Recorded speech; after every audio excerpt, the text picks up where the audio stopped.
Call the meeting to order. The meeting to order. It looks like we have a quorum, which is great. First item of business is matters from the public. Before we start, Mr. Chair, I'd like to read the notice of all virtual meetings. So please go ahead. Okay. This meeting of the Charlottesville Albemarle Metropolitan Planning Organization Citizens Advisory Committee is being held pursuant to Code of Virginia, subsection C, section 2.2-3708.3, which allows a public body to hold all virtual public meetings. The meeting is being held via electronic video and audio means through Zoom online meetings and is accessible to the public. The method for holding this meeting shall not change unless a new meeting notice is provided. Should the electronic transmission fail, you may reach out to MPO at cjacobs@tjpdc.org.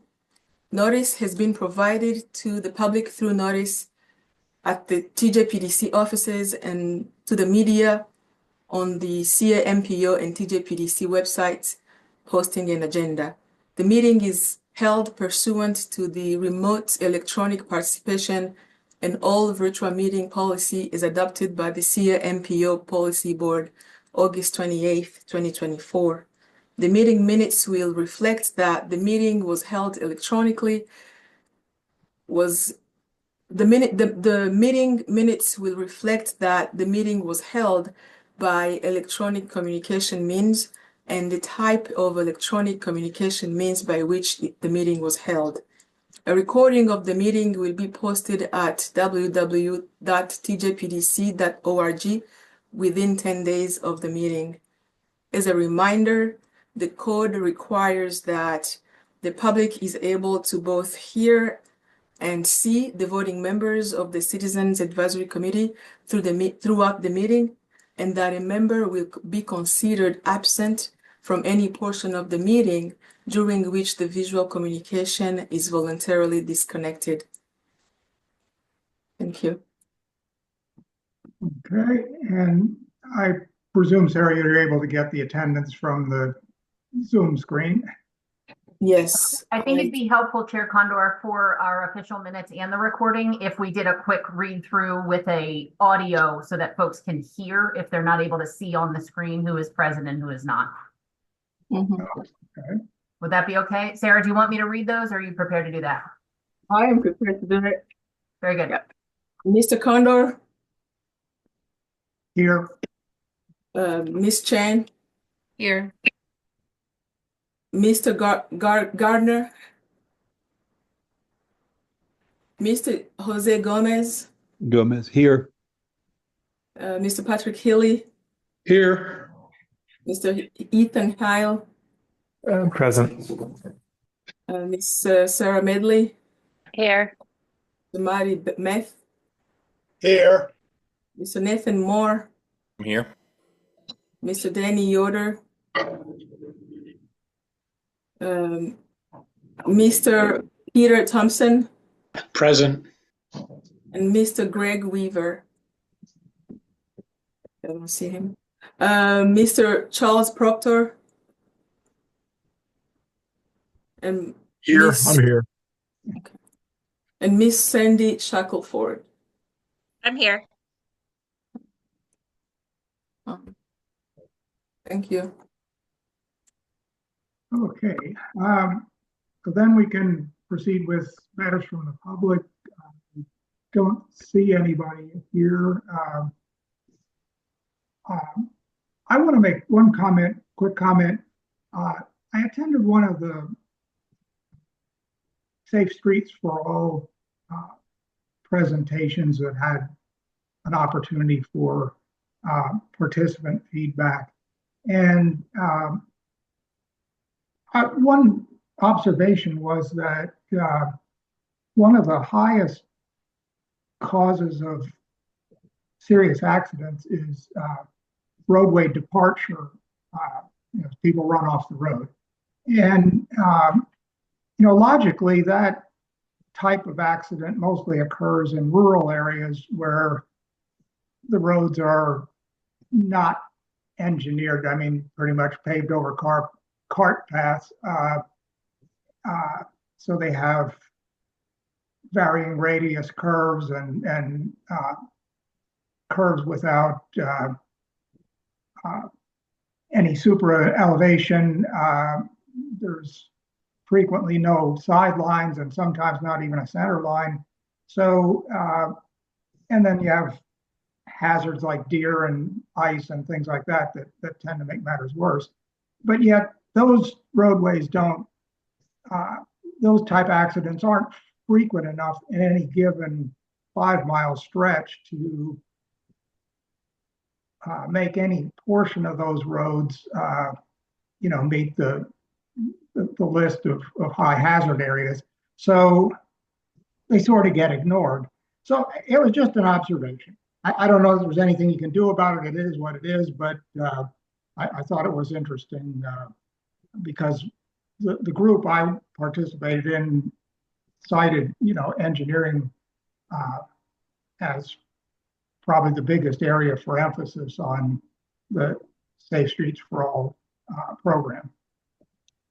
But that's where it could really pay off. But fixing all those roads, of course, would be prohibitively expensive. But nevertheless, they do have their problems. So anyway, that was all I had to say. All right, we'll proceed next with, I believe it's minutes, right? Or is it?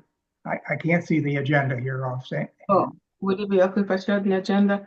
Before we move into the general administration, I think Ms. Jacobs had an update to provide. Yes, I would just love to, before you review and accept the agenda, I'd just like to make an introduction on the screen. There's a new face for you all. Taylor Jenkins is on our screen. She is actually our new Director of Transportation. So I'm thrilled to welcome her to the CTAC Advisory Committee. She comes to us by way of transit and transportation planning experience, both in the private and the public sectors. She has supported MPOs from the other side, from the DRPT side, so she is very familiar with the work that we are doing, and she will be overseeing our entire transportation programming. So that includes the MPO, that is rural transportation, as well as transit, mobility management, rideshare, and then any of our special projects like Safe Streets and Roads for All or any upcoming grants that we may have. So I'd just like to welcome Taylor and let you all know that please feel free to reach out to her or us if you would like an introduction or if you would like some time to get to know her. But you will start to see her around a lot in all of our committee meetings. So welcome, Taylor. Thank you. Okay. That's all I have, Chair Condor. That would go back to general administration and reviewing and accepting the agenda. Well, welcome, Taylor. All right. So, first we should approve the agenda, which we can do by acclamation. Does anyone have any problems or questions or issues with the agenda? If not, we'll consider it approved. Likewise, for the minutes for the last 2 meetings, since we did not have a quorum at the last meeting, the minutes from the previous meeting were back in October, I guess, were not approved. So we have minutes from October and December, or September and November. Whatever the dates are. September, Anyway. November 28th. Okay. So does anybody, first of all, have any issues with anything in the minutes? Anything that want to change? If not, I guess we can consider those approved as well. Chair Condor, just for the minutes in the record, we're going to need a motion and a second, and then we can do the affirmation just so we have in the minutes who made that motion and seconded it. All right. Well, thank you for keeping me honest. So, all right. Well, do we have a motion to approve the minutes from the 2 previous meetings? Yes, so moved. Is there a second? Second. Moved and seconded, all in favor? Aye. Aye. Aye. Any opposed? All right, approved unanimously. Okay, next is election of officers for the coming year. I want to state that I'm done being president, so so it's somebody else's turn. Please be aware that the chair is expected to attend the MPO Policy Board meetings, which are about on the same schedule as ours, a week later. You can do it virtually. That's how I do it. You don't actually have to go there, but just listen in, and they typically ask for, they do a round table and they ask for any information from CTAC toward the end. That's pretty much about all you do. But they are interesting, but do be aware of that. But yes, so please, I would encourage someone else to volunteer for the job. So nominations are open.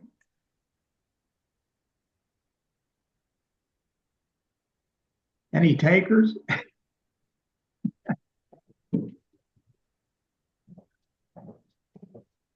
No?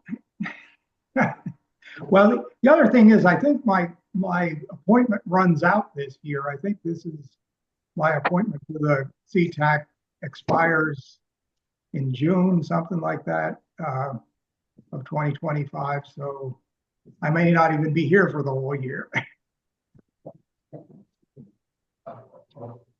Donna, you're co-chair now. You want to be chair? Yeah, I'm sorry. It's the attendance at the other meeting that really makes it prohibitive with my schedule, since I work in person. Yeah. Sarah Medley, how about you? Want to be chair? I don't want to be chair, but if it is thrust upon me, I would accept. If called, you'll serve. Yeah. Well, that's as Lee, hey, Lee, I was thinking about this, yes. Obviously as part of it.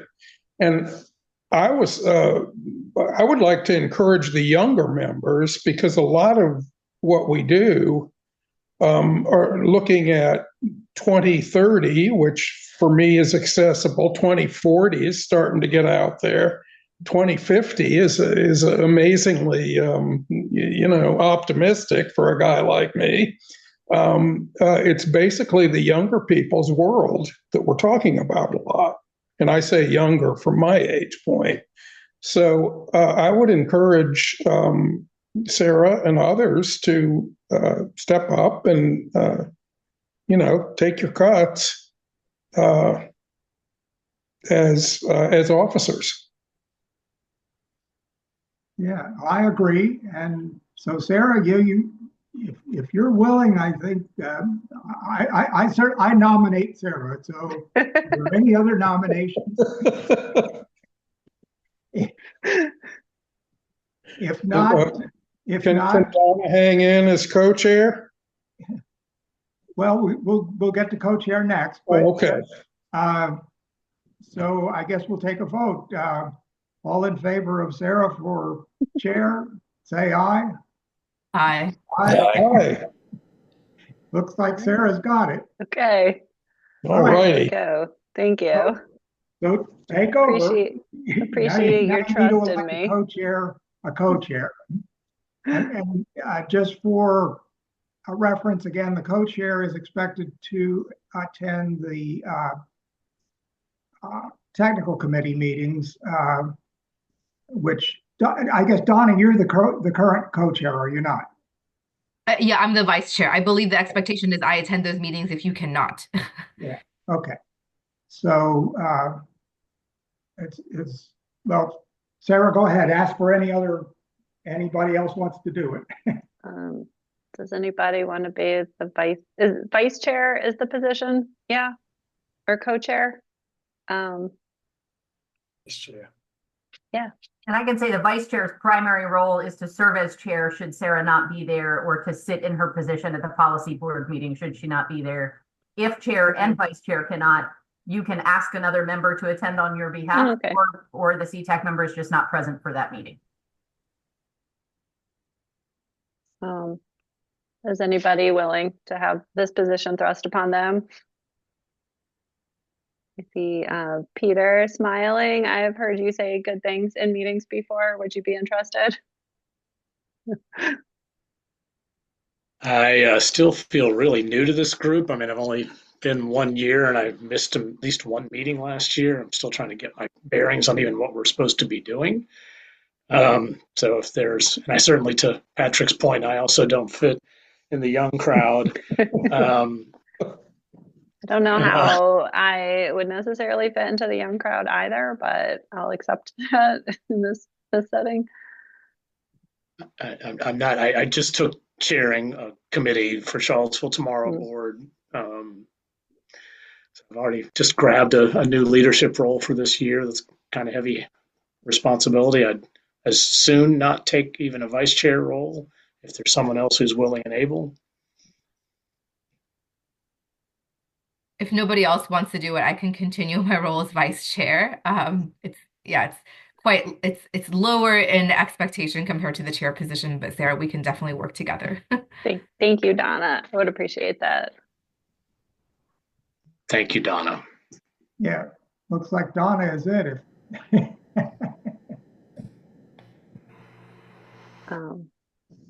I just offer to Sarah and Donna, if there's anything that staff can do to help make this position more comfortable and less thrust upon you, to prepare you for the meetings in advance, we are happy to give of any time we need to. If you want to do prep meetings, like the 30 minutes in advance, anything that helps you walk through your role, we're happy to support from our end. Thank you. I would appreciate that, as I don't know what I just signed up for. All the power, all of it. All right. So then do we need to nominate Donna Chen as the vice chair? Yeah. Have a motion to approve. I don't know how to call these things. Yeah, so move to elect Donna. Okay. So moved. All right. And so then we'll vote on that. All in favor say aye. Aye. Aye. All opposed? All right. So Donna is the vice chair. I think I abstained by accident. I'm sorry. All right. So am I leading the meeting now? You are. Oh, okay. Well, let me pull up the agenda. Sarah, I will say, while you pull up your agenda, since that was actually just thrust upon you without preparation, for those of you on, I am going to clean up those minutes to make sure that we had a first and a second for each of those. So in approving those minutes the next time, if everybody could look at it carefully and make sure that we followed all of the protocol that we're supposed to in order to make those nominations that just occurred, it'll be in the next meeting packet. Okay. Thank you very much. Certainly. Okay. So we have accepted the agenda. We've approved of the minutes, and I just lost my page because I didn't print this out already. And then we elected the officers, so we're moving on to new business. And so we have the first is the performance safety targets. I would really appreciate if you would share how to say your name. Is it? Yeah, good evening, everyone. My name is Gorian Georgievsky. I'm a regional planner at the TJPDC. I'm grateful for the opportunity to present you the performance safety targets, which is a federally mandated process when moving ahead for progress in the 21st Century Act, known as MAP 21, was enacted in 2016. It established a framework for national transportation performance goals. These national targets set by the U.S. Secretary of Transportation define the overarching safety objectives for the nation's transportation system. The targets filter down to the states, which develop their own targets, and finally to MPOs, who are tasked with adopting targets in support of the statewide objectives.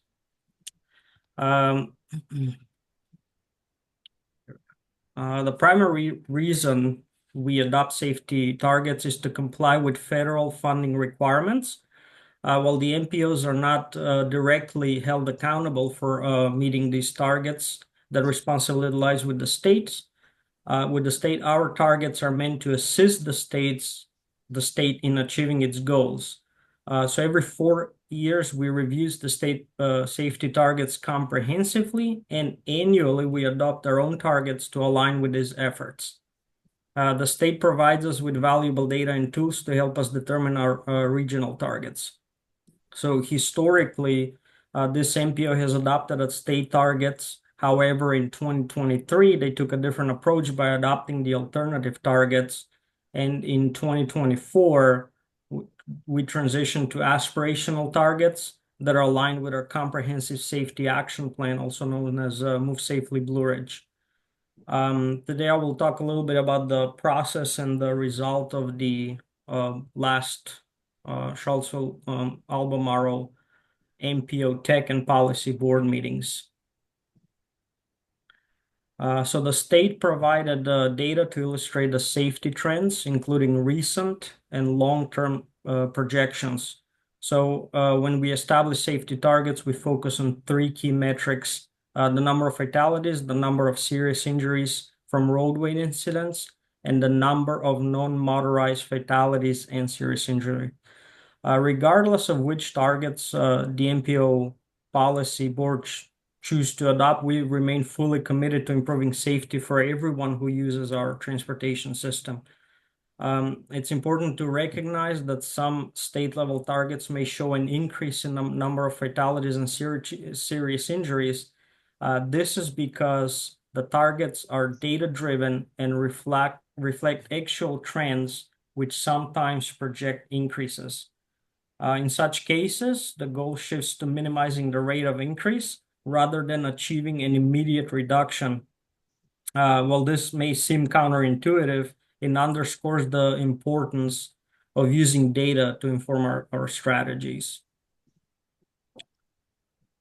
So the state gave us several options for establishing safety targets, which are reflected in the chart before you. These options include the state targets, which assume no change in the rates of fatalities and serious injuries or non-motorized fatalities and serious injuries from last year. Alternatively, the other options were to base our targets on regional trends, either recent or long-term trend lines.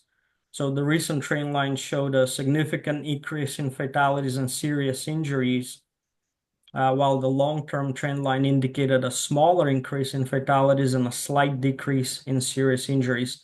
This kind of highlights how short-term data can sometimes deviate from long-term patterns. And finally, the aspirational targets shown in the first column, which align with the Comprehensive Safety Action Plan and the statewide goal of reducing fatalities and fatalities by 50 by 2045. This translates to approximately 2% annual reduction in fatalities and serious injuries.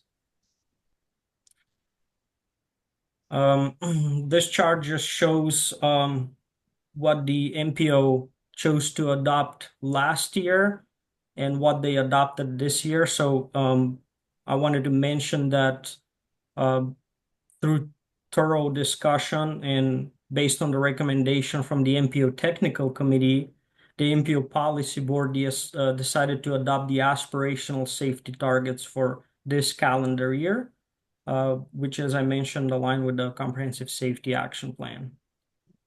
This concludes my presentation tonight. If there aren't any questions, I'll be happy to take them.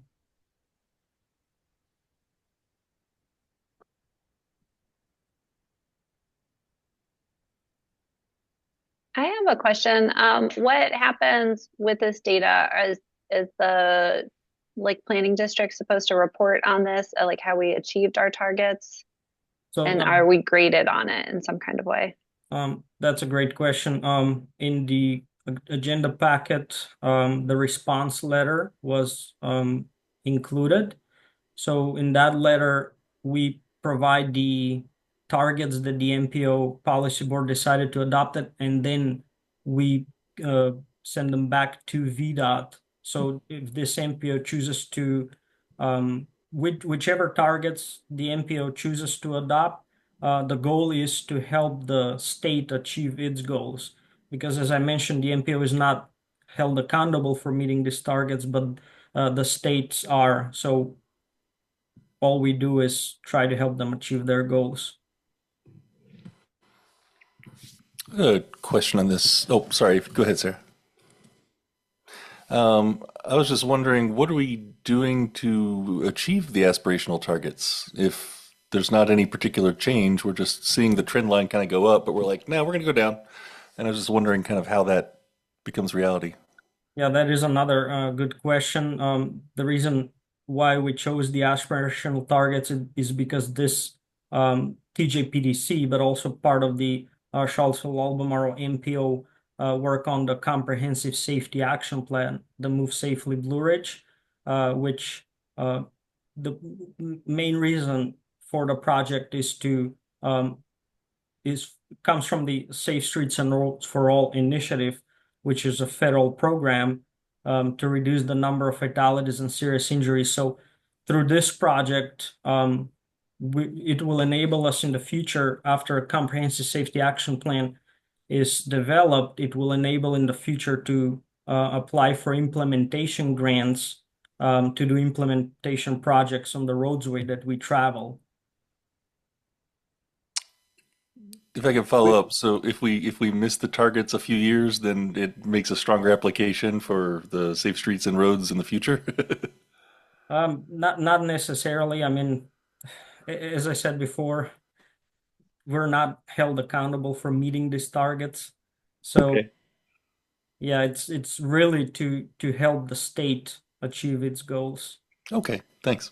Yeah, and I can add, Nathan, and I'll phone a friend to Sandy or Chuck if I don't say this properly, but this is always a philosophical debate every year that we have to submit these performance targets, because there is very little stick or motivation at the MPO level to meeting these targets. There's nothing that we have to report. There's no funding withheld.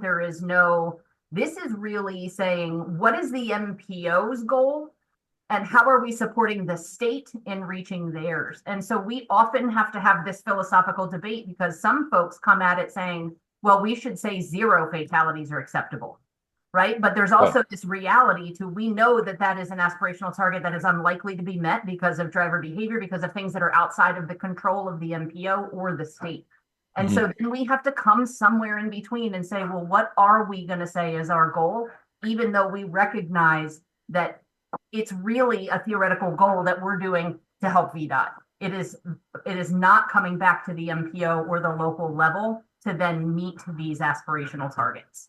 And Sandy or Chuck, if you want to add anything to that, feel free. But this is something that I'm not kidding you, every 12 months, I feel like we have to go back through a process of saying, these targets are really important, but these targets also don't keep us from doing what we're going to be doing anyway, which is always seeking to reduce the number of serious crashes and fatalities. Sure, I hear you. Great. Thanks for the explanation. I can chime in. This is Chuck. Yeah, we do a lot of work with the localities in the MPO to identify where the safety issues are and work with them on developing projects for funding that they can submit, both for the localities and the MPO can submit, to try to reduce some of the crashes at some of the more critical locations. So that's part of the process. It just takes time. And as you see later, this round of Smart Scale, we didn't do as well in this region, but we did get one project funded, and hopefully that'll help address one of our major safety part of our major safety corridors in the Pantops area. So, like I said, as we get projects, we work to get project developed. We focus on where those key crash locations and where we're seeing a lot of these occurring. So we're trying to focus on getting, and then work with them on getting them funded. And it's just, there's limited resources to get those funded, as Sandy will show you in our upcoming slides. So, but that's how the process works. And every round we'll come back with more locations and try to get those acceptable for funding and put together the application, work with you guys on putting together the applications for those projects. Does that answer your question? So then the minus 2%, we could say then is a rational aspiration based on achieving which parts of Safe Streets can be implemented in 2025 or are being implemented currently in 2024. Is that reasonable? A reasonable statement? I would say that the 2% decrease, it's kind of divided annually based on the goal of reducing fatalities by half by 2045. So taking that into consideration, that comes to about 2% decrease annually. That's why the 2% was Got chosen. it. Okay. Thanks for clearing that up.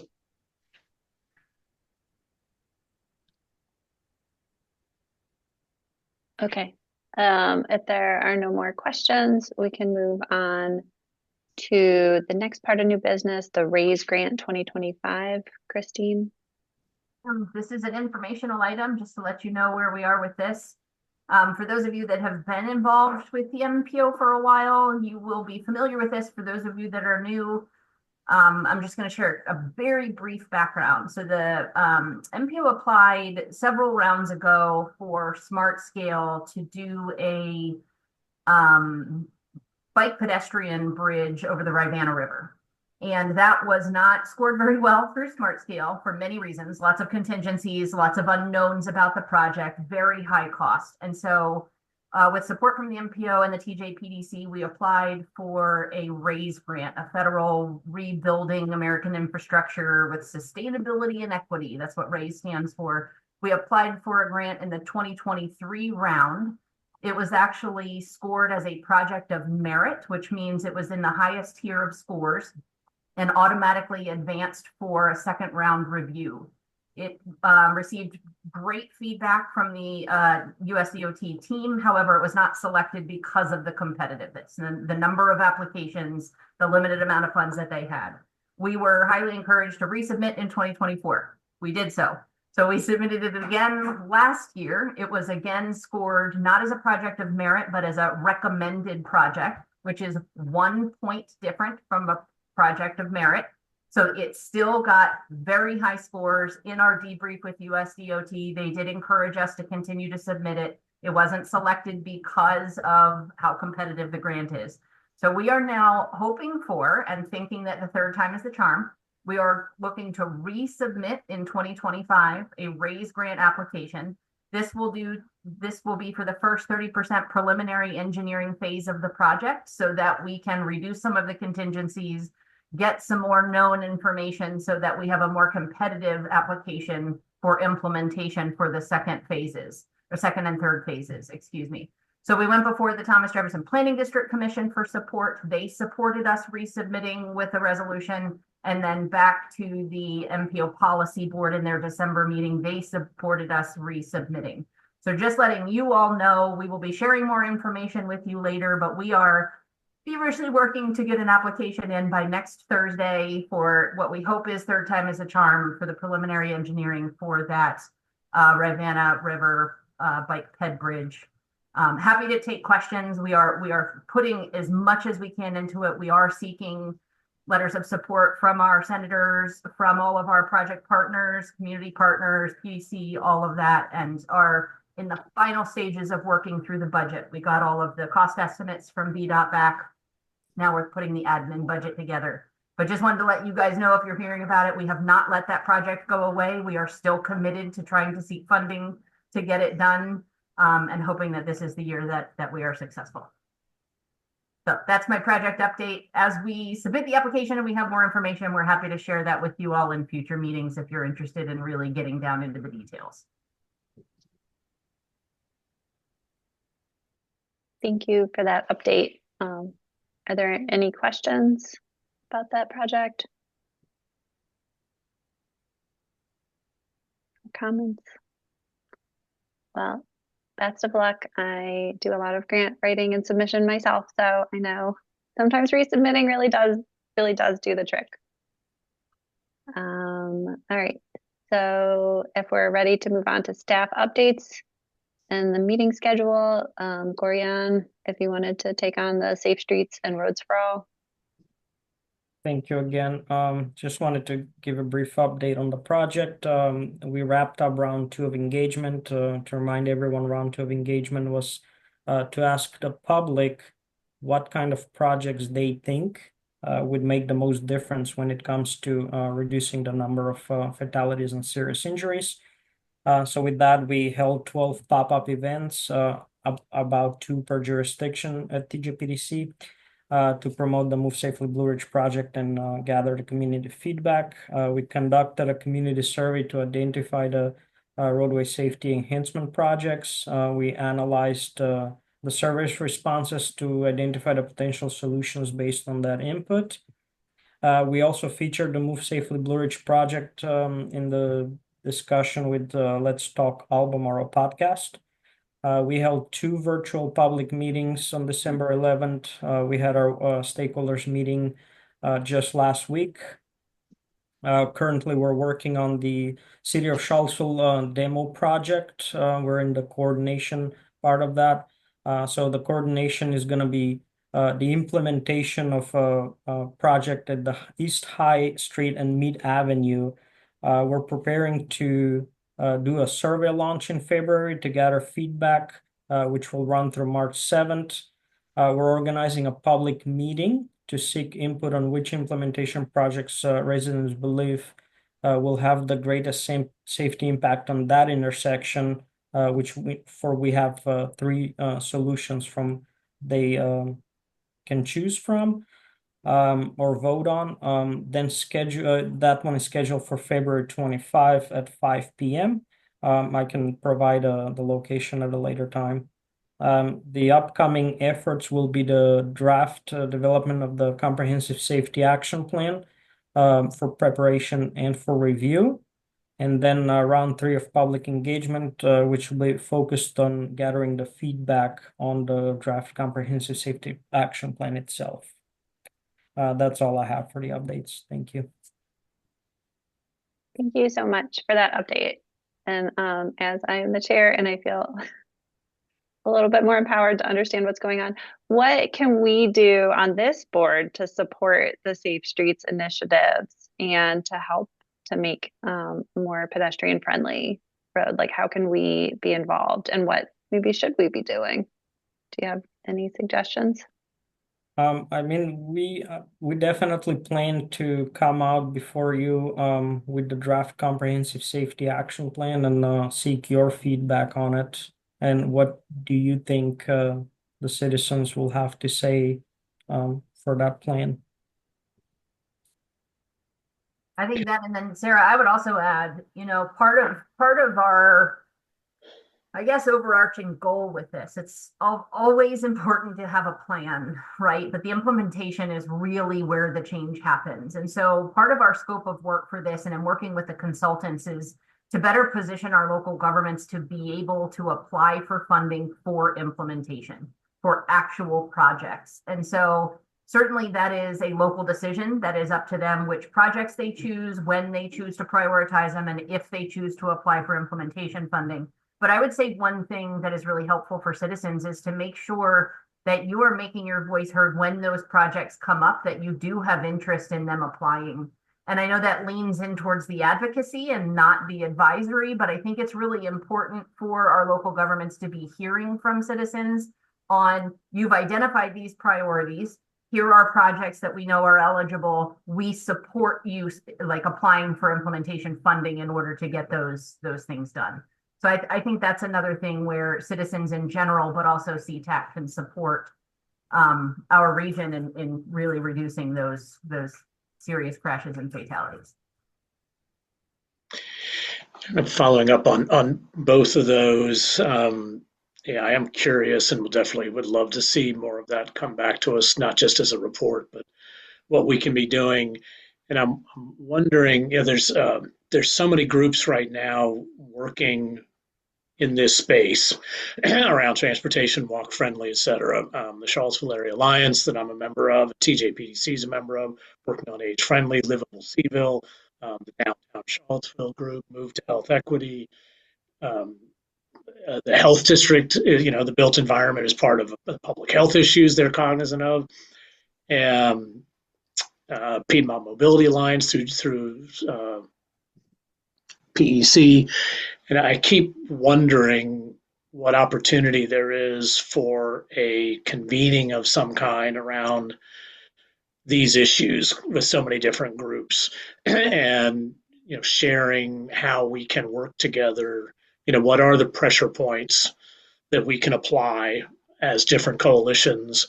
And maybe, again, this group, I understand there's some limitations, but would it be appropriate for this group to be a part of a conversation with other coalitions that are working on this? I mean, I'll make one other point and leave space, but I mean, certainly gun violence in our community is a horrendous crisis, as it is throughout our country. And I realize it also illustrates all kinds of social ills and other things that go behind that.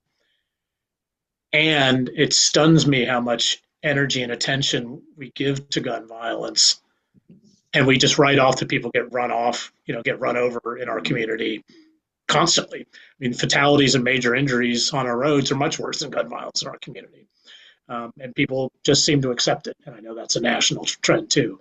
So is there an opportunity for this group to be a part of a bigger convening, or at least is there going to be some communication strategies around raising awareness, not just within this group, but to your point of other citizens advocating to their elected officials that, I'm sick and tired of this, and I'm not going to take it anymore. So. If I can make a comment, I think the bylaws states clearly that, part of the function of CTAC is to also share information with your community members, like with your networks. Perhaps in the next stage of the projects as we move along, that could be a component we could think about including, having you all as citizen advisory committee members join into the community engagement we're going to have in round 3 in sharing that information to reach a broader group of people. I think that's a good idea that you brought that up. Just add to that, and thank you for that. I had forgotten that. So one of those opportunities may also just be a TJPDC, Gorian or whoever's appropriate, presenting to some of those coalitions the findings directly to try to raise awareness. I think there's bubbling anger and frustration and fed upness about it, but people don't really know that there's anything that they can do. I've participated in a lot of the State Street sessions too, and there seems to be a growing consensus that design is the problem, which the experts that I listen to certainly makes a lot of sense. But we're not going to fix design very quickly. I mean, we've got decades worth of poor road design that are making it dangerous for pedestrians and allowing cars to drive too fast. So it seems like the education component seems to be needed as well. So it sounds like there are opportunities for this group to talk more about that and try to implement and try to connect the dots. I mean, I've lifted 5 coalitions I could talk to about getting on the agenda. I'm sure people know some other ones. BPAC, the city BPAC, the county's getting more involved in the city BPAC as of this year. So a lot of opportunity to educate and get more people behind it. The improvements that are needed, that is. Yes, and if I may, just to finish up, and if you know those dates when those coalitions meet, if there are any regular meetings as we plan our next round of community engagement, we could perhaps go in and to us, we could plan around those dates. So we know that such group and such group meet at a certain time, twice a month, once a week, so we can organize those things for you. Just make us aware and provide those dates. Really help us too. I'd be happy to do that and plant seeds with the people who are leading those different groups this year, that there might be opportunity to learn more about what this group is doing or what TJPDC is doing that might help those coalitions meet their goals. Thank you for that feedback. That's great. I'm off my soapbox, Sarah. Back to you. No, I appreciate your soapbox. Thank you for that. And I really appreciate this little conversation. It looks like the next update is just the next CTAC meeting will be March 19th. It's going to be an in-person meeting from 7 to 9 p.m. Is there any comment about that item? If not, we can move on to the VDOT updates and projects. If Chuck or Sandy wants to take over for that. Yep, I have a short update for you all. So I do have a presentation, but it'll go pretty quickly. Okay. So basically what I want to do is just give you all a little bit of background information and talk about what the outcomes were from Smart Scale Round 6. And I think what this is going to help do is understand maybe what kind of considerations we're going to be giving our projects as we develop applications in future rounds, learning a little bit of what we learned from this round with some of the updates and also some of the different funding outcomes that occurred this year. So the first thing I want to do is just make sure that everybody here has a general idea of how funding is allocated for smart scale projects. This is all outlined in the state code. So there's the code reference at the top if anybody wants to go and read through the legal version of all of this information. But basically the formula for funding transportation improvements within the state is that before we do anything else, funding that is collected for the purposes of transportation improvements goes first to maintenance to cover all of the existing infrastructure. And maintenance includes things like recovery from severe weather events like Hurricane Helene, like snow removal, those kinds of things. That's all within the maintenance budget. After all of the maintenance costs are accounted for, funding is then set aside for administrative and general expenses, and only then is funding allocated for what is considered construction projects. And so you'll see that there's a list of how much of the remaining funding is allocated amongst the different the construction funding programs. Not just Smart Scale. Smart Scale, if you'll recall, is actually two different programs. Smart Scale is the method to select which projects are funded. But the two Smart Scale funded programs are the High Priority Program, which is the statewide program, and the District Grant Program. So each of those gets 20% of the remaining budget after maintenance and administrative costs are covered.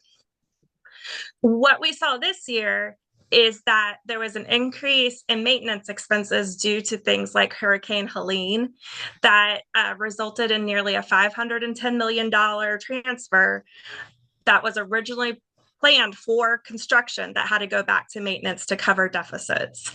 And this has been an ongoing discussion where there has been awareness that the maintenance budget continues to grow as we have more infrastructure to maintain, and that's just cost related to what you need in order to maintain existing infrastructure increases. And so the preliminary 6-year plan that was developed or is being developed is showing that over the next 6 years, there's a difference in $1.6 billion between construction and maintenance. So $1.6 billion in the next 6-year improvement program is being moved from construction to maintenance compared to the existing 6-year improvement program. That means that there's going to be an ongoing reduction in the amount of construction funding that's available that is split among those 5 programs as listed.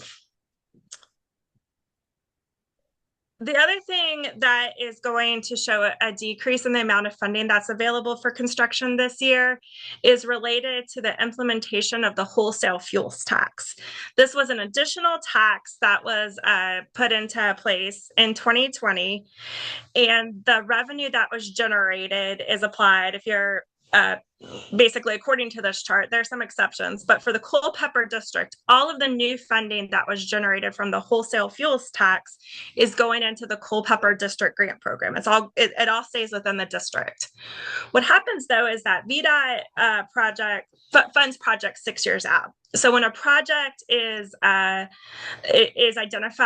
through Smart Scale to be funded, that funding goes into a 6-year improvement program, and funding is allocated for years 5 and 6 of that program. So you're always funding 5 or 6 years out. So what happened is that when that district grant program supplemental funding went into effect initially, there was a large initial infusion of funding from the buildup of those 6 years that wasn't programmed 6 years out, that had to be phased in over rounds 4 and 5. So we saw that in round 4, this generated approximately $393 million additional dollars to the district grant program based on programming the funding that would be collected through this program for fiscal years 2021 to 2024. In round 5, we saw nearly $666 million estimated that was programmed from the supplemental district grant program. That sort of got us through phasing in this new source of revenue, and now it's leveled off. And so the only supplemental funding that is being added is for the 2 years, basically for that round of Smart Scale. So that's estimated to generate $243 million in fiscal year 2030, 2031. And that is going to establish a more reasonable baseline moving over. So that funding has been phased in. $243 million is a more realistic approximation of what the additional amount that funding is going to generate moving forward. So what that means is that for the Culpeper district, going through the transfer of all that money to back to maintenance from construction, reducing the amount of the supplemental funding from the wholesale fuels tax that was implemented, that gave us a balance of $68 million for the district grant program for round 6. And then that was further reduced by $6.6 million to account for cost overages for projects that were funded in previous rounds. So that gave us about $61 million of funding in round 6 that could be applied to new projects. And just to show you a little, and then this column right here is the high priority program. So that is the funding that is being distributed for projects across the entire state that are for the high priority program for the regionally significant, generally larger projects. So this chart just shows how this compares to each of the previous rounds. So you'll see rounds 4 and 5, those were significantly larger than any of the previous rounds. And now in round 6, we're kind of back to more in line with where we were in round 1 for the district grant program. The high priority program, the Culpeper Construction District, has been fortunate to get projects funded through the high priority program every round so far, but that is not money that is allocated directly to our district. That is something that projects in the Culpeper District have to compete for statewide. So probably the more significant amount to pay attention to is what's available through the district grant program. So all of that said, these were the projects that were submitted within the Charlottesville Albemarle MPO area. And one of those projects, the US 250 Peter Jefferson Parkway and Rolkin Road Pipeline Bundle, was recommended for funding based on the project scores. This was submitted by the MPO, and this was funded or was recommended for funding through the high priority program. Looking at the projects that were not recommended for funding, the ones in the top 3 of those, the 2 Barrack Shore projects and the I-64 projects, those were only eligible for the high priority program. And the bottom 3 projects were only available through the district grant program.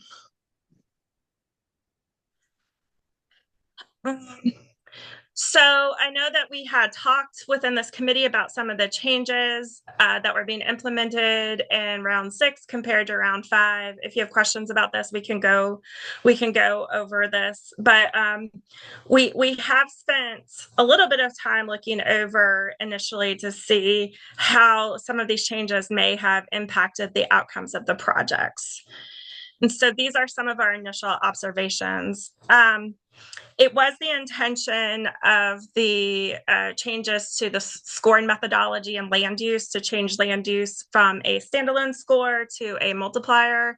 It was the intention for that change to reduce the impact of the land use score in determining which projects would be successful. So we did see that this resulted in lower scores for projects within the urbanized areas, but it did still provide scoring benefits. And then the economic development methodology changed, and we also noticed that that did result in some lower scores for the economic development results compared to the previous scoring methodology. It does not appear that the changes to the funding step process would have impacted the outcomes for what was funded through the high priority program. At least for this round in Culpeper, it's possible that would for previous rounds. And then I think it's also really important to note is that the highest cost high priority project that was recommended for funding statewide was just about $46 million.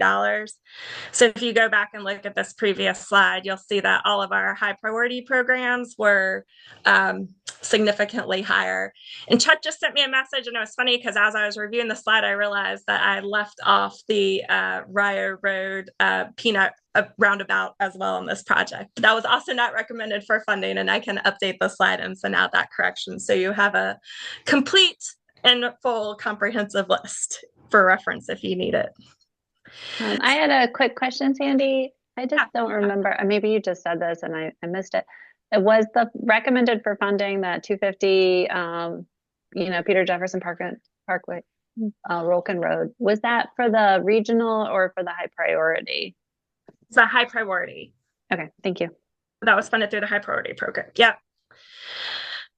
And so I think the other thing that's important to note is that in this round, I think the changes or the transfer of funding from the construction back to maintenance probably did also decrease the overall number of projects that were funded. We saw this round that there were 53 total projects statewide that were recommended for funding out of 270 that were submitted, which has been the lowest since Smart Scale was originally implemented. So it was a pretty low number of projects overall. And with a few exceptions, we're pretty consistent with other districts in terms of the number of projects that we had funded. I've been focusing on the projects within the MPO area, but in the entire Culpeper construction district, which also includes areas north of the Thomas Jefferson Planning District Commission area, there were 4 projects total. So the only high priority program project that was recommended for funding was the US 250 Peter Jefferson Parkway project. And then the other 3 projects that were recommended for funding through the district grant program were north of this area, and 2 in the towns and 1 in Culpeper County that had a really high number of accidents and crashes. So what we have seen so far is just based strictly on the scoring outcomes. These are the projects that would be funded looking strictly at scoring outcomes. The Commonwealth Transportation Board does have the opportunity to adjust the final list of funded projects. That's known as the consensus scenario. So once they make any adjustments that they would like to make, a consensus scenario will be developed and presented to the Commonwealth Transportation Board on May 20th. And then public hearings will be scheduled throughout the state prior to the final adoption. They'll be adopted as part of the next 6-year improvement program. So that's just a really brief high-level overview. And then if you all have any questions, happy to go back and talk about anything in more detail.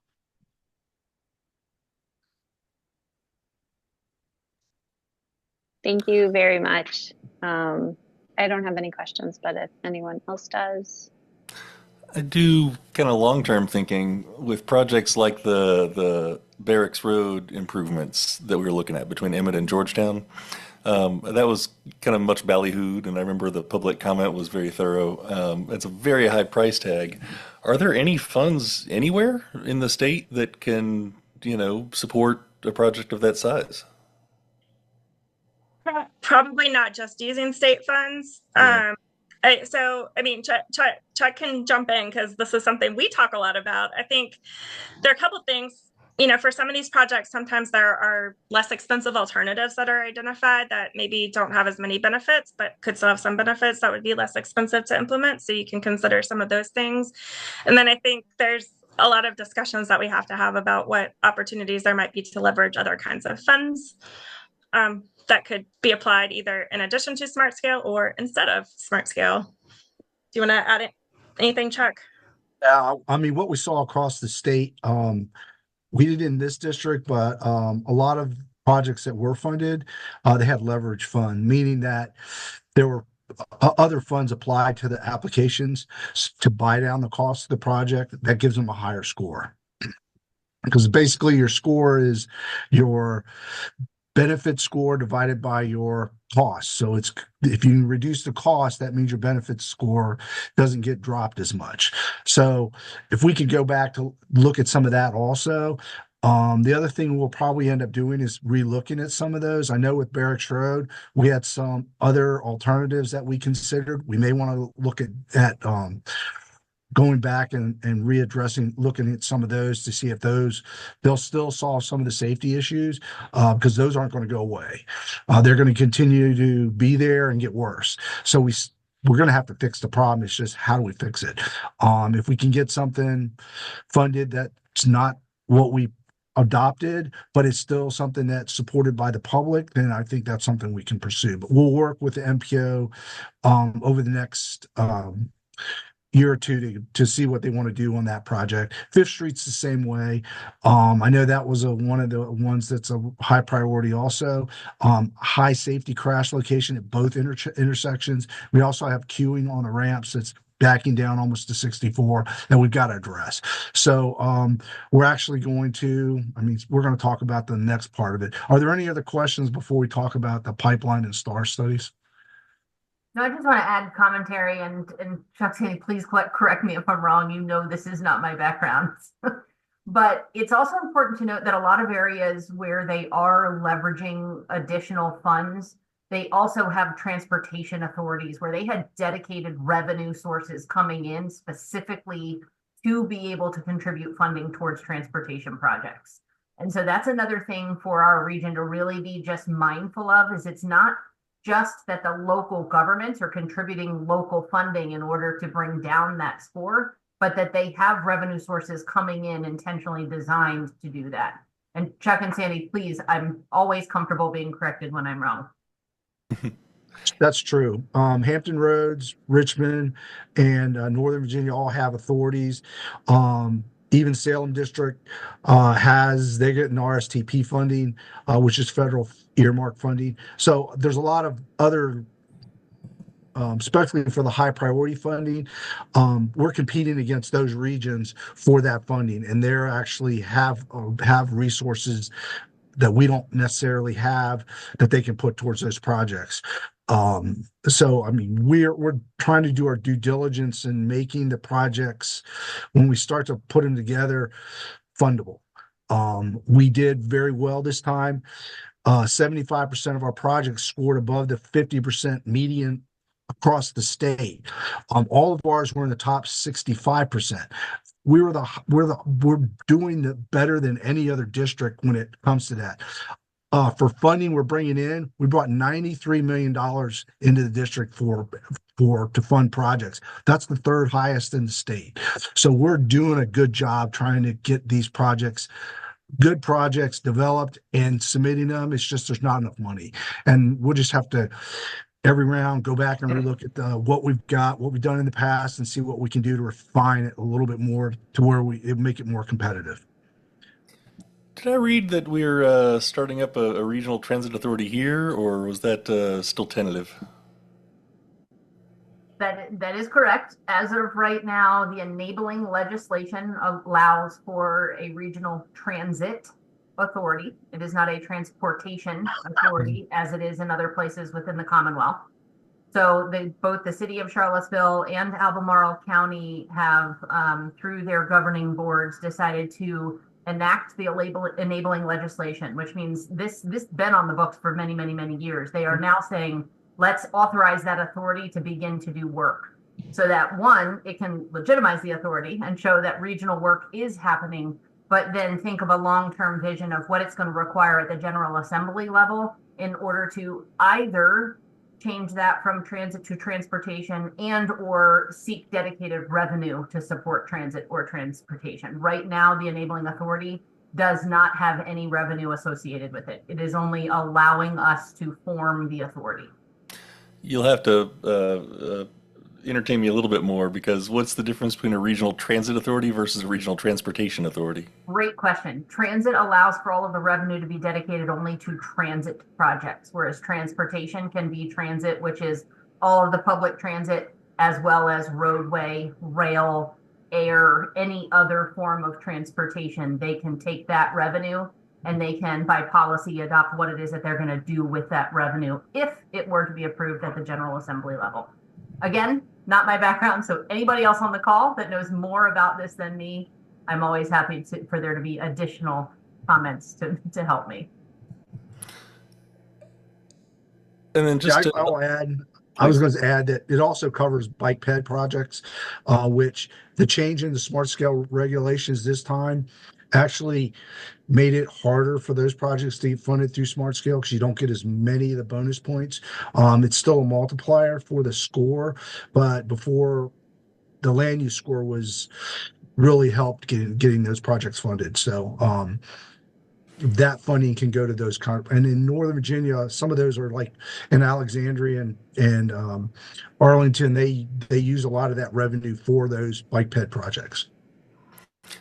And just to help me grok where the revenue comes from, and I hope I'm not the only one with this question, but if you had a regional transportation authority, I'm hearing about dedicated revenues coming in that are not state revenues. What are they? Are they tolls on the roads? Are they federal grants? Are they all the above? Excellent question. So in some places, wholesale fuels tax. In others, it could be a real estate tax. In others, it could be a sales tax. It could be transit occupancy tax. So it is really looking at taxation and how either existing taxation can be rerouted and or additional taxes can be raised to support specific initiatives for transit and transportation. And Nathan, I would love to connect you offline with the Regional Transit Partnership, who has done a significant amount of work on this and recently completed what's called a transit governance study that looked into all of the existing authorities in the Commonwealth as well as authorities outside of the state and what their revenue sources are that are paying for their projects. I'd be glad to see the report. Well, we'll forward it to you, Nathan. Thank you. Yes, sir.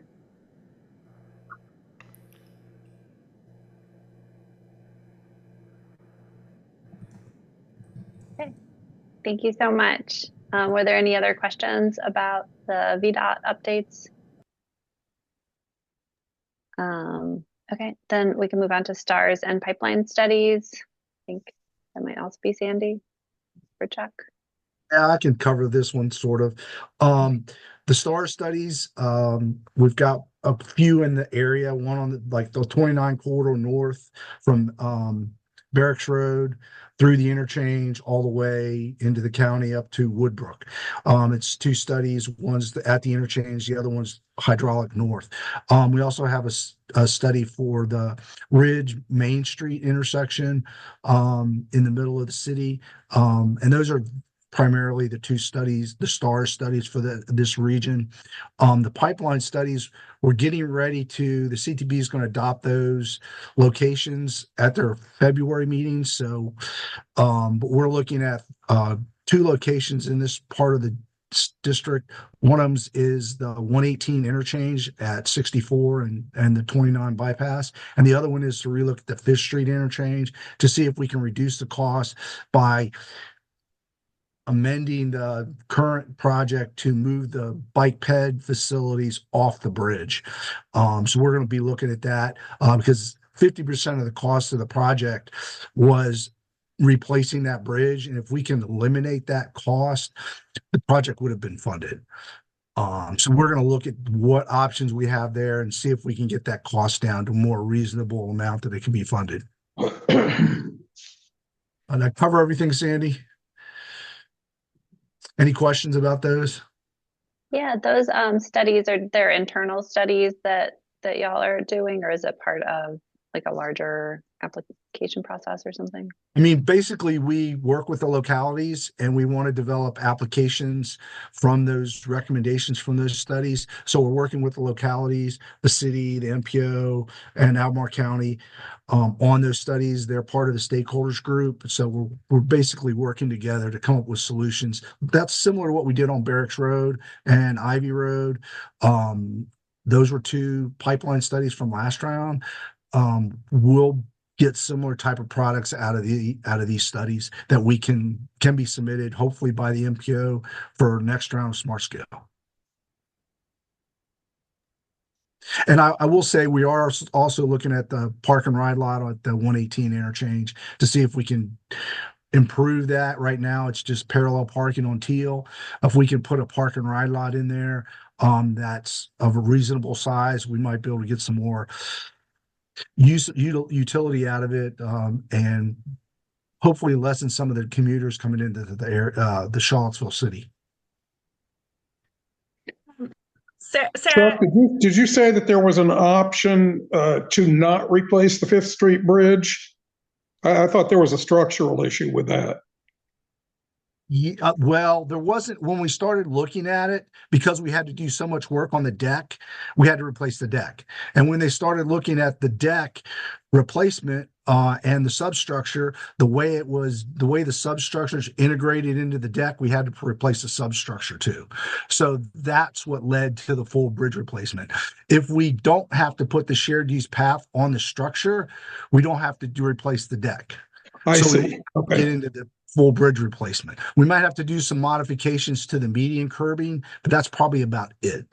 And that's what we're hoping to do. And that was like 50% of the cost of the project was replacing that bridge. So okay. I want to see if we can do that.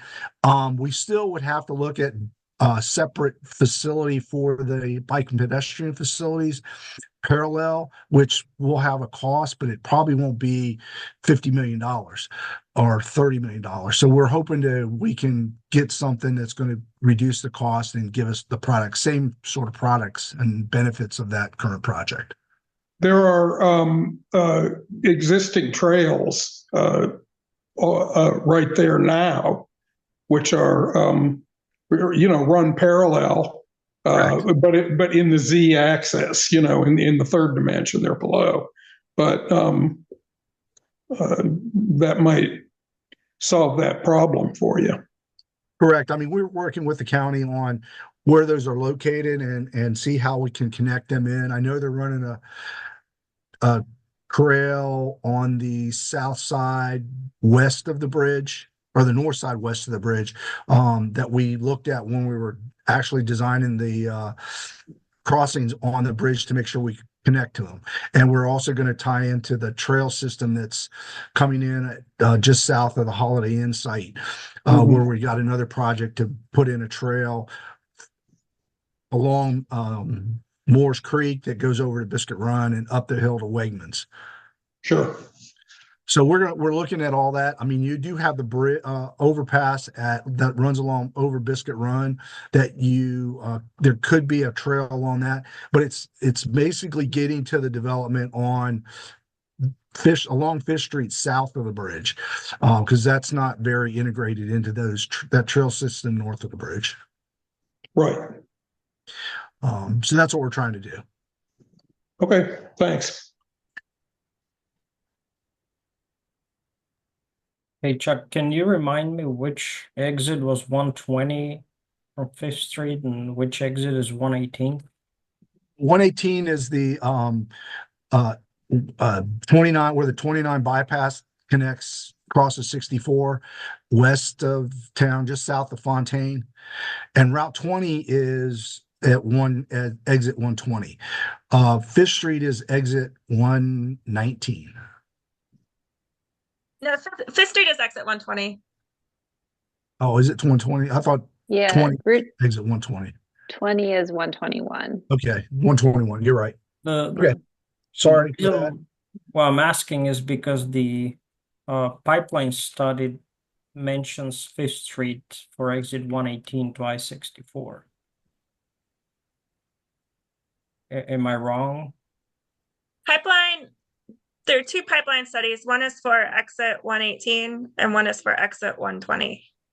Yeah, Fifth Street. Gotcha. Okay, so the Fifth Street one is for exit 120. Got it. Okay, thank you for that. Yes. Sorry about that. Any other questions?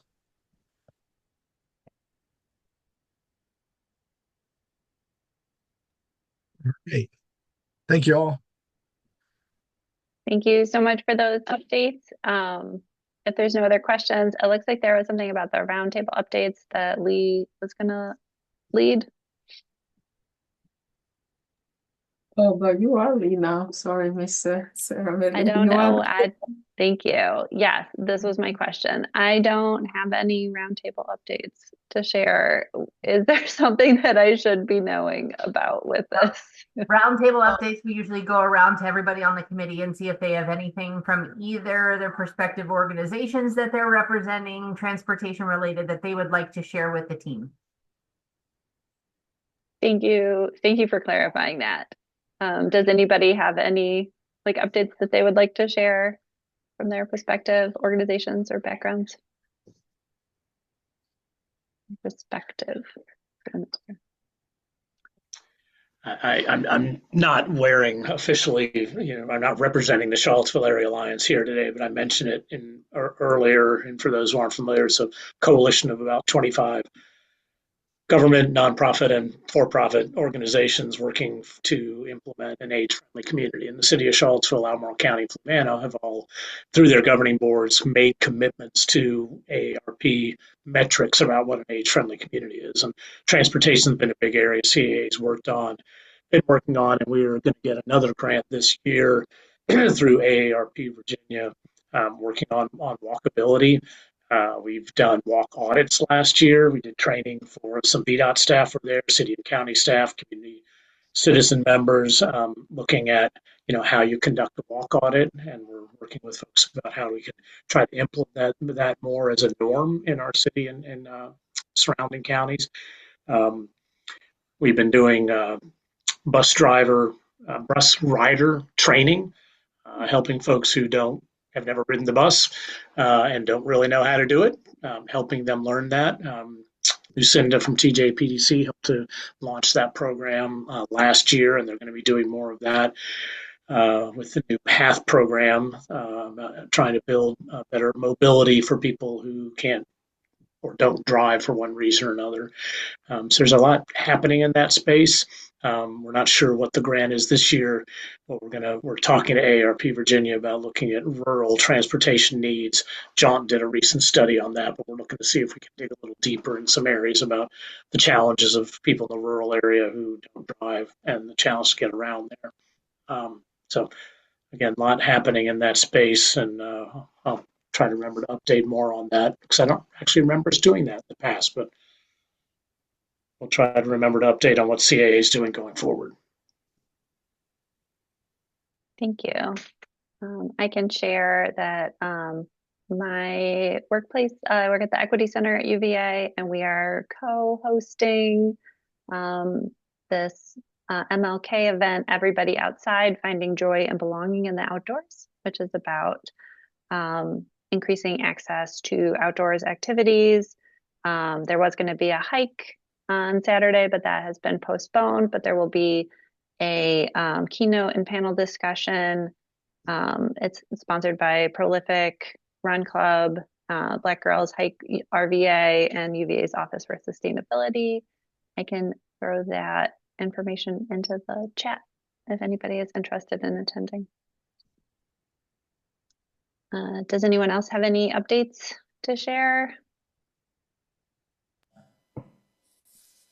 And then, Sort of a little tangential, I guess, but just from the Planning Commission side of things, Albemarle Planning Commission, there's the much discussed Eastern Connector Bridge and Road out in Crozet that would connect kind of the neighborhoods near 240 with the, oh, Ethan's got it, great. With the neighborhoods closer to 250 and the grocery store down there. There was a sort of public-private partnership thing sort of in the works where a developer was going to proffer some of the land and also kind of get started on building part of that road. It ended up not being recommended for approval, and so the developer actually kind of pulled back on that amidst a lot of opposition from Crozatians who also say they want a bridge. So it's complicated, but for now, there's not any progress on the Eastern Connector.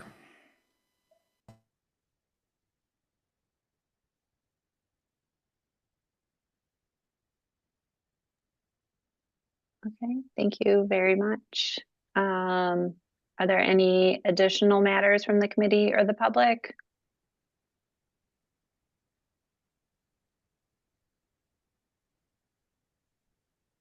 If not, then could adjourn a little early today if anyone would like to submit the motion to adjourn. So moved. Second. Second. All right, so all in favor? Yes. Aye. Aye. Any opposed? No, but a huge thank you to Sarah and Donna Yeah, thank you, Sarah. for your willingness to serve as chair and vice chair and be thrown into it and take the helm in the moment. So thank you. We very Yeah, much great appreciate it. cheering. Thank you very much. I will learn what it means to chair a meeting before the next one. We will all do it together with you, Sarah. Thank you Thank for your you willingness. so much. I Yeah. will see you all in March. Good night, y'all. Have a good night, everybody. Bye. Bye. Thank you. Good night.